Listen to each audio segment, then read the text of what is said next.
எனக்கு உங்ககிட்ட சில கேள்விகள் கேட்கணும். கேட்கலாமா? அடி ஈஸ்வரி, என்னடி சாமி கிட்ட பேசிட்டு இருக்க? நான் சொன்னதுல என்ன தப்பு இருக்கு? அவங்க சாமியாடி தானே, அதனால தான் அப்படி சொன்னேன். பரவாயில்லம்மா, இருக்கட்டும். நீ கேட்க வந்த கேள்வியை கேளு தாயி. எனக்கு உங்க மேலயும் சரி. நீங்க அருவி பக்கத்துல கும்பிட்டு இருக்கீங்களே, அது என்ன சாமி? காட்டு பூச்சியா? ஐயோ, அது என்னமோ சாமின்னு சொல்லுவாங்க. காட்டுப்பூச்சி இல்லம்மா, எங்க குல தெய்வம் காட்டுச்சி அம்மன். காலங்காலமா நாங்க வணங்கிட்டு வர தெய்வம். அந்த தெய்வத்தோட பேர் போய் தப்பா சொல்றீங்களே. உங்களுக்கு தான் அது குல தெய்வம், எங்களுக்கு இல்லையே. அப்புறம் எங்களுக்கு எப்படி அந்த தெய்வத்தோட பேர் ஞாபகம் இருக்கும்? அப்புறம் என்ன கேட்டா அப்படி ஒரு தெய்வமே இல்லன்னு தான் சொல்லுவேன். ஈஸ்வரி, என்ன பேசுற? மாமா, என் மனசுல சில நியாயமான கேள்விகள் இருக்கு மாமா. அதை கேட்கலனா என் தலையை வெடிச்சு போல இருக்கு. அதனால தான் நான் இப்படி பேசுறேன். உனக்கு என்ன கேட்கணும்னு தோணுதோ அதை கேள, நான் பதில் சொல்றேன். ஆமா, மலைக்காட்டுக்குள்ள இருந்து ஒரு பூ எடுத்துட்டு வந்து அது சாமி முன்னாடி வச்சு ஒரு விளக்குல எண்ணெய்க்கு பதிலா அங்க இருக்க மண்ணை எடுத்து வச்சு திரி போட்டா அந்த விளக்கு தானா எரியும்னு சொன்னீங்கல்ல. ஆமா, யார் அந்த பூவை எடுத்துட்டு வந்து மண்ணுல விளக்கேத்துறாங்களோ அவங்களுக்கு பெண் குழந்தை பிறக்கும்னு சொன்னீங்கல்ல. ஆமாமா சொன்னேன். அதுதான் எங்க நம்பிக்கை. அதுக்கு என்ன இப்போ? உங்க பேச்ச கேட்டு எங்க சேது காட்டுக்குள்ள போய் யானை கிட்ட மாட்டிக்கிட்டு உசுருக்கு போராடி அந்த பூவை கொண்டு வந்து வச்சு உங்க கோவில்ல விளக்கேத்தினா அந்த விளக்கும் எரிஞ்சது. ஆனா அந்த சமயத்துல எங்க வீட்டு மருமக தமிழ்ச்செல்வி கர்ப்பமாவே இல்லையே. நான் தெரியாம தான் கேக்குறேன். சேது பொண்டாட்டி கர்ப்பமாவே இல்லாதப்போ அவ வயித்துல பெண் குழந்தை தான் பிறக்கும்னு உங்க சாமி எப்படி சொல்லுச்சு? அந்த விளக்கு எப்ப எரிஞ்சதுன்னு கேக்குறேன். அப்ப உங்க நம்பிக்கை பொய்யும் தானே அர்த்தம்? உங்க சாமியும் பொய்யும் தானே அர்த்தம்? நீங்க காலங்காலமா பண்ற இந்த விஷயம் சுத்த மூட நம்பிக்கை தானே அர்த்தம்? ஏதோ இந்த மோடி மஸ்தா வேலை பண்ற மாதிரி என்னைக்கு பதிலா மண்ணை போட்டு விளக்கேத்தினா விளக்கு எரியும் மாயாஜால வேலையெல்லாம் பண்ணி ஊரை ஏமாத்திட்டு இருக்கீங்கல்ல. எனக்கு ஒரு சந்தேகம் இருக்குமா? நீங்க இருக்கிற தமிழ்ச்செல்வி ஒரு 5000 50,000 பணத்தை கொடுத்து நான் கர்ப்பமா இல்லாத விஷயத்தை யார்கிட்டயும் சொல்லிடாதீங்கன்னு அந்த விளக்கு மேட்டு எரியற மாதிரி பண்ணுங்கன்னு சொல்லி உங்ககிட்ட பணத்தை கொடுத்தாளா? நீங்களும் அவகிட்ட காசை வாங்கிட்டு அவளுக்கு சாதகமா எல்லாத்தையும் பண்ணிட்டீங்களோ? இருக்கலாமா? வாய்ப்பு இருக்கு. ஈஸ்வரி அத்தை, இதெல்லாம் என் மனசுல இத்தனை நாளா இந்த கேள்வியை அதை நான் கேட்காம விட மாட்டேன். மதுரை கேட்டதுல என்ன தப்பு இருக்கு? தமிழ்ச்செல்வி முழுமை இல்லாதப்போ அன்னைக்கு எப்படி இந்த விளக்கு எரிஞ்சதுன்னு இவங்க கேட்கறது நியாயம் தானே? அம்மாச்சி, இந்த கேள்விக்கு நமக்கு இன்னைக்கு விட தெரியலன்னா காலம் முழுக்க அந்த கேள்வி நம்ம மனசுக்குள்ள அரிச்சுக்கிட்டே தான் இருக்கும். அதுக்கு இன்னைக்கு சாமி கிட்ட விளக்கம் கேட்கறது நல்லது தானே? நான் இந்த விஷயத்தை அத்தைக்கு சப்போர்ட் பண்ணுவேன். எனக்கும் இந்த கேள்விக்கெல்லாம் பதில் தெரியுமா மாமா? காமியம்மா, உங்களுக்கு இன்னொரு விஷயம் தெரியுமா? தமிழ்ச்செல்வி வாய் வயிறுமார்க்கான நம்பிக்கிட்டு சேது அவளை விட்டு ரொம்ப நாளா ஒதுக்கி இருந்தா. உங்க கிராமத்துல இருந்து வந்ததுக்கு அப்புறமா அவ மசக்கியாவே இல்ல. அவங்க எல்லாருமே வயித்துல துணியை வச்சுட்டு ஏமாத்திட்டு இருக்க விஷயம் எங்களுக்கு தெரிஞ்சது.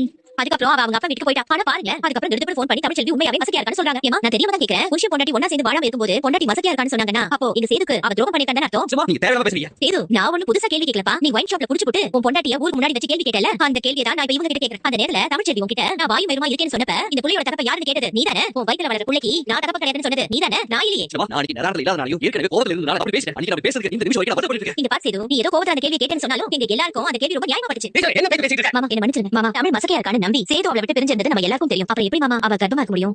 அவ வயித்துல வளர்றது யாரோட வாரிசுன்னு தெரிய வேண்டாமா? அதுக்கு தான் மாமா இந்த கேள்வி கேக்குறேன். ஆமா சாமியாரியம்மா, உங்க சாமி இருக்கிறது உண்மைனா அன்னைக்கு இவ கர்ப்பமா இல்லாதப்ப அந்த விளக்கு எப்படி எரிஞ்சதுன்னு எங்களுக்கு தெரிஞ்சா? அது மட்டும் இல்லாம அன்னைக்கு புருஷ பொண்டாட்டி சேர்ந்து வாழாதப்ப அவ வயித்துல கரு வளர்ந்திருக்குன்னா அது யாரோட வாரிசுன்னு எங்களுக்கு தெரிஞ்சா? உங்க சாமி இருக்கிறது உண்மைனா இந்த ரெண்டு கேள்விகளுக்கும் நியாயமான பதில் சொல்லுங்க. சொல்றேன். உனக்கு உண்மையெல்லாம் தெரியுமா? ஒரு கேள்வி ரெண்டு கேள்வி இல்ல, ஓராயிரம் கேள்வியை கேளு. நான் எல்லாத்துக்கும் பதில் சொல்றேன். நான் இருக்கணும் இல்லையான்னு நீ சந்தேகப்பட்டு கேள்வி கேட்கறல. என்ன இந்த வீட்டுல யாருக்கெல்லாம் சந்தேகம் இருக்கு? வேற யாராவது கேள்வி கேட்கணுமா? எங்களுக்கு எல்லாம் மனசுல எந்த கேள்வி இல்ல. அவ ஏதோ தெரியாதனமா கேட்டுட்டா. எங்க மன்னிச்சிராத்தா. அட அத்தை, சாமி தான் வந்து பதில் சொல்றேன்னு சொல்லிருக்கல. நீங்க எதுக்கு மன்னிப்பு கேக்குறீங்க? சாமிக்கே நான் கேட்ட கேள்வி நியாயம்ங்கிறதுனால தான் நமக்கு பதில் சொல்ல வந்திருக்கு.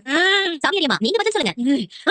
இந்த வீட்டு மகராசன் ஏன் கோவில்ல வந்து பூ எடுத்து வச்சதோ உங்க மண்ணை எடுத்து திரி போட்டு விளக்கு ஏற்றதும் தீபம் எரிஞ்சது. அது ஏன் தெரியுமா? அந்த நிமிஷம் அந்த நொடி உங்க வீட்டு மருமக வயித்துல கரு உண்டாயி 10 மணி நேரம் ஆச்சு. அதனாலதான் அந்த விளக்கு எரிஞ்சது. அவ வயித்துல உண்டான கருவுக்கு அப்ப வயசு 10 மணி நேரம். உங்க வீட்டு வாரிசு உருவானது நாட்டுக்குள்ள இல்ல, ஏன் இல்லையான காட்டுக்குள்ள. ஓ ரெண்டு கேள்விக்கும் இப்ப பதில் வந்துருச்சா? விஷ பொண்டாட்டி சேர்ந்து வாழறாங்களா இல்லையாங்கிறது அவங்க தனிப்பட்ட விஷயம். அது அவங்களுக்கு தான் தெரியும், உனக்கு தெரியாது. என் கோவில் எல்லையில அவ இருந்தப்போ அவ முழுகாம இருந்ததுனாலதான் அன்னைக்கு விளக்கு எரிஞ்சது. இன்னும் உனக்கு சந்தேகம் இருந்தா இப்ப நிரூபிச்சு காட்டவா? என் கோவில் முன்னாடி இருக்கிற மண்ணை எடுத்து அதுல திரி போட்டு அவ விளக்கேத்தி அது எரிஞ்சதுனாலதானே இதெல்லாம் நடந்துச்சுன்னு சொல்ல.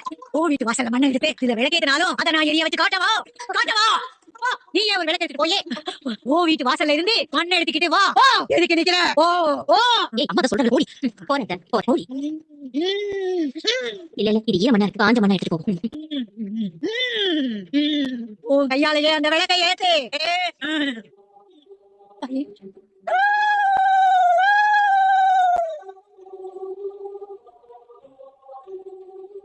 தெரியுதா?